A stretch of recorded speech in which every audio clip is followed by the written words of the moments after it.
Hello guys, تو آج کی اس ویڈیو میں ہم اوور کوٹ ریڈ کریں گے۔ تو ہم نے آ کے گھمانے لگتا ہے تھا، یہاں تک ہم نے ریڈ کر لیا اور اب ہم آگے ریڈ کریں گے۔ یہ ہفتے کی شام تھی، بھرپور جاڑے کا زمانہ۔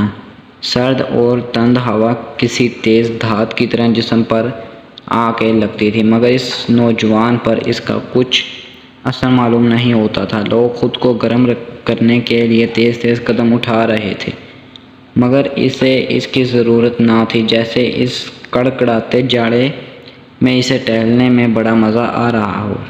اس کی چال ڈھال سے ایسا پاک پن ٹپکتا تھا کہ تانگے والے دور ہی سے دیکھ کر سرپٹ گھوڑا دوڑاتے ہوئے اس کی طرف لپکتے، مگر وہ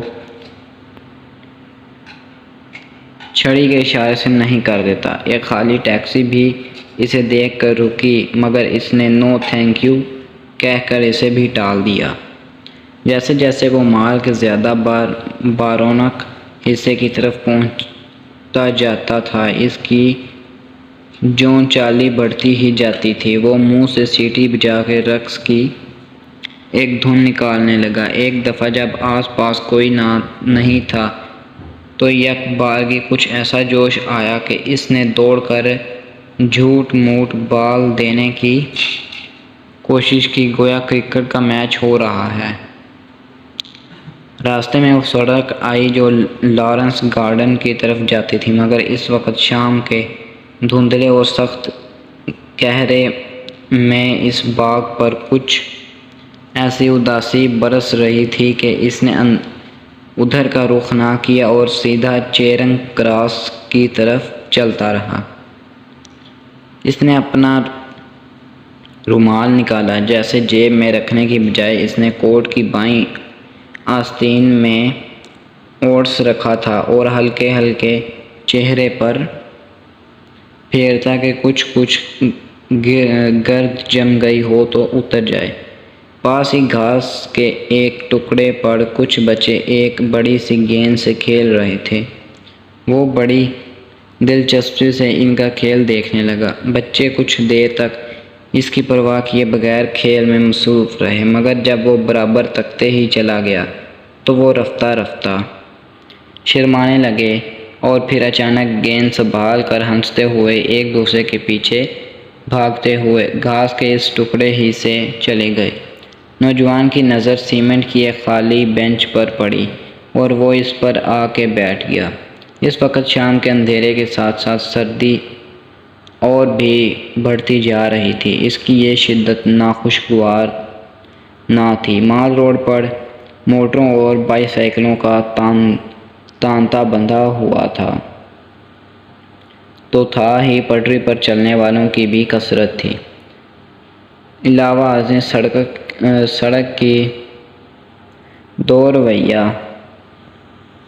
دکانوں میں خرید و فروخت کا بازار بھی گرم تھا۔ جن کم نصیبوں کو نہ تفریح طبع کی استطاعت تھی، نہ خرید و فروخت کی، وہ دور ہی سے کھڑے ان تفریح گاہوں اور دکانوں کی رنگا رنگ روشنیوں سے جی بہلا رہے تھے۔ نوجوان سیمنٹ کی بینچ پر بیٹھا اپنے سامنے سے گزرتے ہوئے زن و مرد کو غور سے دیکھ رہا تھا۔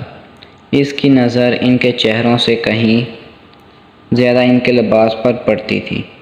ان میں ہر وضع اور ہر کماش کے لوگ تھے، بڑے بڑے تاجر، سرکاری افسر، لیڈر، فنکار، کالجوں کے طلباء اور طالبات، نرسیں، اخباروں کے نمائندے، دفتروں کے بابو۔ زیادہ تر لوگ اوور کوٹ پہنے ہوئے تھے۔ ہر قسم کے اوور کوٹ، کراکری کے بیش قیمت اوور کوٹ سے لے کر خاکی پٹی کے پرانے فوجی اوور کوٹ تک، جنہیں نیلام میں خریدا گیا تھا۔ نوجوان کا اپنا اوور کوٹ تھا تو خاصا پرانا، مگر اس کا کپڑا خوب بڑھیا تھا۔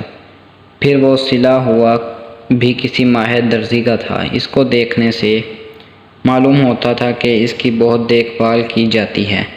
کالر خوب جما ہوا تھا، باہوں کی کریزیں بڑی نمایاں، سلوٹ کہیں نام کو نہیں، بٹن سینگ کے بڑے بڑے چمکتے ہوئے۔ نوجوان اس میں بہت مگن معلوم ہوتا تھا۔ تو آج کے لیے صرف اتنا ہی. اگر چینل پر نئے ہیں تو اگلی ویڈیو دیکھنے کے لیے چینل کو لازمی سے سبسکرائب کر دیں. آگے پھر دیکھیں گے کہ لڑکے کے ساتھ کیا ہوا.